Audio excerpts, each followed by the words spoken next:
Hey, what's going on, guys? So today we're talking about how to beat Yubel. So this video is actually brought to you by this comment, which is talking about how to beat Yubel.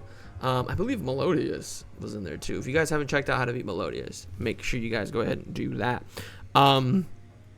So if you guys have any decks that you want me to beat, because I know all the decks. I know them all. I know all the decks backwards and forwards. I could honestly, if you quizzed me, I could write down the effects. Okay, maybe it's not that deep, but it is still pretty deep. I do have a really good understanding of all of Yu-Gi-Oh decks, at least of what they're trying to do, their big end boards, their choke points, different things like that. So if you have any decks that you guys want me to feature on this channel, make sure you let me know in those comments down below, because there is actually another deck we will be talking about.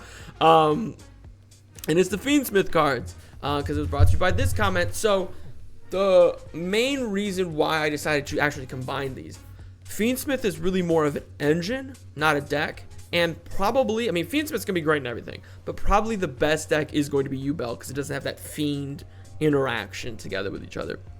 Now, in this video, we are going to be talking about what Yubel is trying to do, end boards is trying to make, choke points, different things like that. We are also going to be talking about great cards going second against Yubel. We're going to kind of start with the cards that are really good going first or second. Hand traps, right? We are then also going to be talking about what are good cards going first against Yubel, right? So these are the main ways we like to format this. So if you guys would please make sure you let me know in the comments down below, what deck do you want me to feature in the next video? I'm just excited because this is the day before the NAWCQ. If you're watching at the NAWCQ, you can't say hi to me because I'm not there. But good luck, have fun, and I hope that you get your invite to Worlds and you give me a shout out Hot Dog Flexer. But anyway, Yubel, effectively this is another one of those decks that's trying to amass this crazy big board, right? But a lot of times people forget Yubel did used to do something before all of these new cards made it so much faster and quicker and summon 15 monsters, make 5 negates, some disruptions, and pass. Before that, Yubel actually did used to do some really interesting things. Like, for example, I don't have it up in any of the tabs, but Yubel Terror Incarnate, the level 11. If you've played Duel Links, you know what I'm talking about, as I'm about to say. That card's actually kind of annoying, right? Because it is a floater. It's really generic. All the Yubels, well, not the level 12, but all the Yubels are, the two Yubels, Yubel and Yubel Terror Incarnate, are great floaters. They leave the field. They level up effectively, which is a really unique way to level up, just leaving the field instead of having to do anything special. Terror Incarnate can't be destroyed by battle, and you know these, right? If any battle damage that you take, your opponent takes it, right? All of these different things. I believe it has to be attacked first, though, for that to happen. I don't think it can like attack and you take that damage. I think that's the level 12. But I'm just saying, in a very simplified game state, level 11 Yubel is actually a pretty interesting card. Now, in a not simplified game state, what this deck is trying to do, like I mentioned, is put up 3 different forms of disruption that can amass to like 5 or 6 forms of disruption, right? Because we all know Appaloosa is one of them, right? Appaloosa can either be, 2 disruptions, 3 disruptions, like 4 disruptions, right? They do also run the Unchained, right? And that's why I said this deck and Fiendsmith kind of go hand in hand, because this is sort of like Fiend dot deck. And there's a lot of really great generic Fiend cards. Just, to keep in mind, right? Like Fiend Grieving is an interesting one. If you know, if you don't know. I don't want to dive too deep into it now, but it is a card, obviously, that shuffles. It's effectively a DD Crow, or like the Ishizu cards is probably a better example. Just by sending a Fiend, which can be interesting. I would doubt you're ever going to see that when facing Yubel, but it's just, I'm trying to, help you guys be aware of the fact that Yubel is a Fiend deck. So there's just going to be a lot of random, like the And this has kind of been falling out of favor a little bit, but the Xyz 6 for DDDs, right? Or because they do have so many level 6, because of Fiendsmith, Beatrice is also ran in here, and Beatrice can have some interesting interactions as well, especially with specifically Fiends, because it's a Burning Abyss card. And I don't think you're going to have to watch out for Fiend Grieving or Burning Abyss cards or generic DDD cards, but it's just something to remember, right? Because I think a lot of times people will lose to Yubel because they're ready for Phantom of Yubel, the new fusion card, Fiendsmith Dias Ira. This is the OCG thing. I don't know if that's his actual name. And then obviously there's the Xyz 10. I'm not saying that. The Xyz 10. Like, okay, I'm aware of that. I'm aware of the Apollosa, right? Mostly monster negations. And then all of a sudden they get burnt by something completely unrelated that they weren't prepared for, that's related to Fiends, right? So it's just something to keep in mind. Effectively, though, what this deck is trying to do, it is trying to end on a Phantom of Yubel, which can obviously, that doesn't technically negate your monster effect, but it does completely tweak and change it, right? And then obviously end on this card, which is one of the best Xyz monsters, or just monsters in general in the game. Just having an Omni Negate and Destroy. This is technically two forms of disruption, right? A lot of people might look at this card and go, oh, it's just one form of disruption. It negates and destroys. That's one form of disruption. But technically speaking, like, let's say you activate the Snake Eyes Field Spell, which name is escaping me at this time. You place the new Diabella Star, however you say its name, and you normal summon Ash, right? Activate Ash Effect Search. Activate this card to negate that, right? And then pop the field spell, right? There's just, that's an interaction that this deck actually has, that a lot of, or this card specifically actually has, that a lot of people may not understand. That also, if this card's destroyed, it destroys a card. So it's another card that has a really tough time getting around it, getting out at 3,000 attacks, 3,000 defense. You don't usually see both of those very often. And then obviously we do have the new Fiends fusion monster, which has such a fun little effect because it's similar to, okay, let me see if I get the card's name right. Hot Red Dragon Archfiend of the Abyss. The level 9 Archfiend monster, which can basically target a card to negate, right? And we've seen this printed a few times on other cards. Really powerful, hard to make cards. Not cards as easy to make as this one. But this card can play around Dark Ruler No More, can play around, can't play around Forbidden Droplets, but it can play around a lot of different interaction points and different things, and it's also an Omni Negate. So there's effectively two Omni Negates we talked about, the monster effect negation in the Phantom of Yubel. There's also the Unchained cards that will not only use your monster as material because it's the Unchained Link monsters, but it will also make an SP Little Knight, which is in fact another form of disruption. And this is all potentially with an Apollosa on board, right? So you might be wondering, how do I stop that, right? And the biggest thing with Yubel to remember is that it is a combo deck, and a lot of people don't realize that in Yu-Gi-Oh! That there are different types of decks, right? Because most decks in Yu-Gi-Oh! Are just combo control decks where we're trying to make a crazy end board that is effectively an FTK. We see Plant Link, Dragon Link, we see Snake Eyes is very similar to that. Salamangreat is similar to that. I mean, there's a lot of decks, right? And then you do have your Tempai Dragons, which while they combo, are technically more of an aggro deck because they're trying to OTK you, right? And then you have a deck like Labyrinth, which can have some weird combos, especially with the new Fiendsmith stuff, because that's a Fiend archetype as well. But it's really more of a control-based deck, right? And this is, Yubel is inherently a combo-based deck. And so if you disrupt their combos, or if your opponent gets their combo wrong, that could be a way to beat it in and of itself. And one really good way to disrupt it is are the Bestial cards, right? And Bestials have kind of fallen out of favor since the drop-off of tier elements. But when we look at all of the Bestial cards, especially the big three, right? Bestial Magnemite, right? Bestial Druisworm, and Bestial Sarnier, right? And I believe Baldrake also banishes. Yes, right? So the Bestial cards, just interacting with the Fiendsmith stuff, banishing it. Interacting with the Yubel stuff, banishing it, right? All of these different spots, these are probably going to be, of all the cards I'm going to talk about, the best cards against Yubel. There are other cards that I'm not going to focus too much on, because, I mean, okay, we're banishing cards, right? With Bestial stuff, right? What else banishes? Dimension Shifter. And a Dimension Shifter, very similar to when I did the Melodious video, I'm not really going to spend too much time on it, because either you can run it and it's already in your deck, or you can't run it and it's not in your deck, right?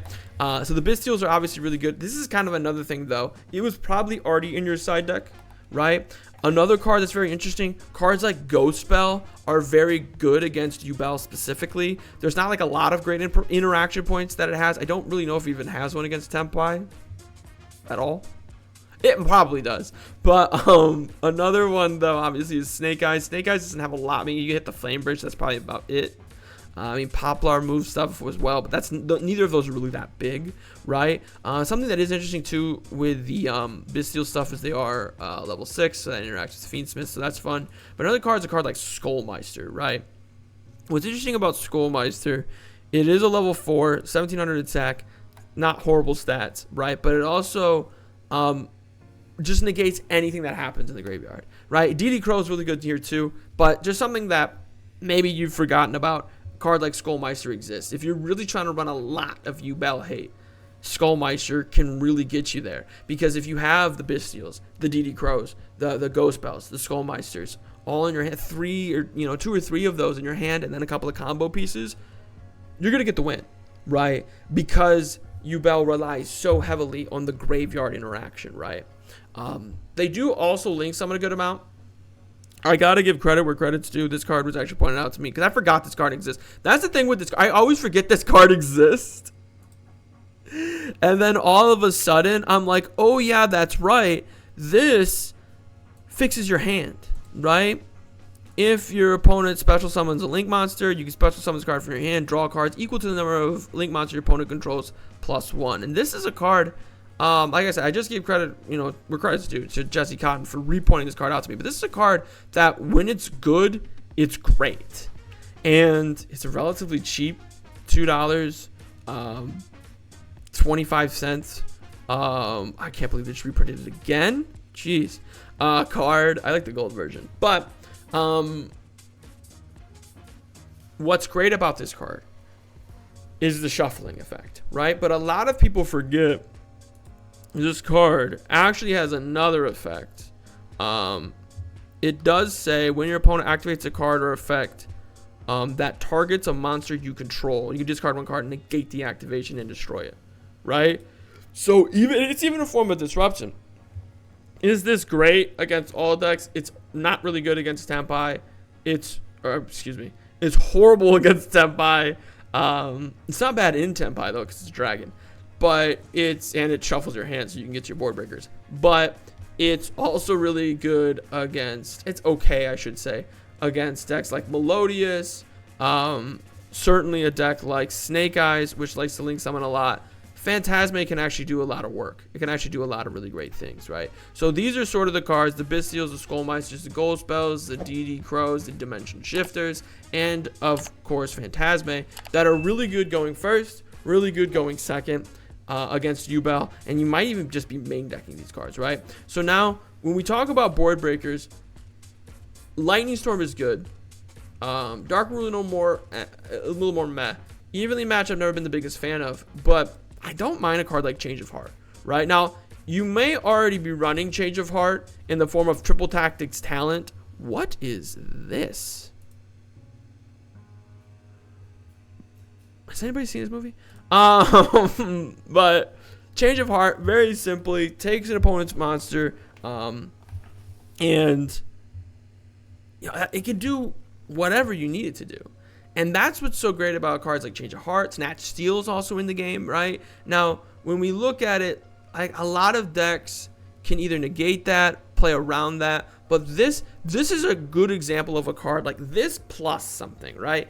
Now, obviously, Yubel can put up multiple different forms of disruption, right? But this, plus maybe an Imperm and a Lightning Storm, it's honestly just GG, right? And I understand that's 3 cards, but you really don't need, especially if you're going second against Yubel, which this card's not good going first against Yubel. So if you're going second against Yubel, you should have 3 different cards to be able to continue to interact. So this can be actually a really good spot, especially because if you get access to Appaloosa, you can be in an amazing spot. And the reason I say that, while there are a lot of different forms of disruption that Yubel has, and then there's obviously the Unchained Link monster that they have access to, if they forget to get access there, or maybe you interact with them with a Bestial or a Ghost Spell or a Skullmeister, and they're not able to get access to the Unchained Trap card, right? And they don't have any like Imperms or anything like that. They're effectively all monsters. Like, that's how they disrupt you. So if you can interact with their monster cards, like Change of Heart, like a Snatch Steal, like a Dark Ruler No More. I know I said that they have a card that can negate the Dark Ruler No More, but if you Imperm that card, or if you Change of Heart, target that card, and they can't negate it any other way, Dark Ruler No More could just turn it all off, right? And that also goes to a card like Forbidden Droplets, which we kind of already know about, but then another card is Forbidden Chalice. Now this card, I love this card. This is wifey. Like, Chalice is honestly really is though. Like, and every chance I get to play this card, I mean, look at this card is 20 cents. This is another card I like the gold version of. Like, this card, I mean, just look at that. This is probably fake, but just look at that card. It's got an ultimate rare. The ultimate rare is expensive. I'm getting distracted. The point that I'm trying to make is this. Droplets is really good, but Chalice doesn't require you to discard. And this is what I was talking about, right? Change of Heart, target Appaloosa, chain negate, chain Chalice, right? Chalice plus something can be really good. Now, when we look at Chalice just generically against a card like Infinite Impermanence, Impermanence is better, right? Impermanence can be activated during your opponent's turn. Chalice cannot. Impermanence can be set on the field and does something extra. Chalice does not, right? But the biggest thing to remember with a card like Forbidden Chalice is it can be activated during the damage step. And so can Forbidden Droplets, right? And I shouldn't have clicked on the ad. And so can Forbidden Droplets. And I say that twice, actually, because how much attack and defense did Phantom of Yubel have? If you guys remember. And you guys can go back to the video and come back and comment if you'd like. 0, right? And the thing is, a lot of people forget, in the damage step, the only cards you can activate in the damage step are cards that interact with the attack and or defense of a monster and spell speed 3. Now, spell speed 3 are counter traps, right? Like Solemn Judgment, Solemn Strike, Solemn Warning, Solemn Scolding, all the Solemns, right? Dark Bribe, Magic Jammer, Flash of the Forbidden Spell, getting pretty deep in the archives with that one. Flame Veil counter, all of these things.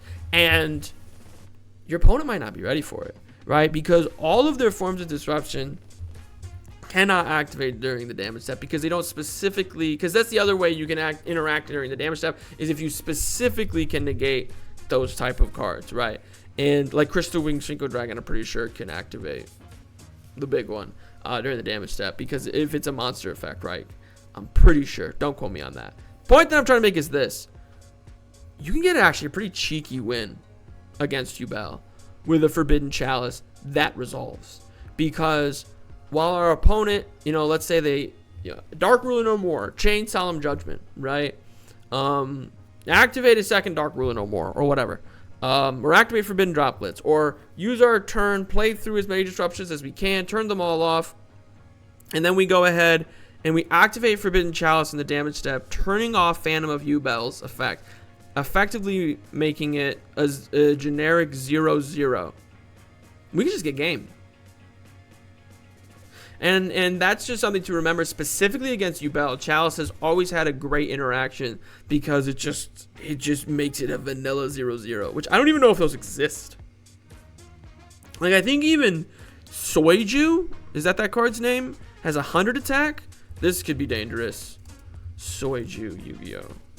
Oh, they thought I was talking about Kaiju. If you know what I'm talking about, is it Soitsu? If you know what I'm talking about, let me know in the comments down below, right? But then let's get back to how to beat Yubel, because the next card I want to talk about, this is on 100% on Jesse Cotton. Jesse actually does a really good job of talking about this card and some of the best cards of the format right now. So I don't want to do too deep of a dive here, but this card, it is one of these cards that in the right matchup, especially if your deck is already running the Fiendsmith cards, which if it's not, you're probably not going to do super well. Like, sorry if that sounds mean, but I'm just being honest. If you're not running the Fiendsmith stuff, I don't know how well you're going to be able to play. You might, right?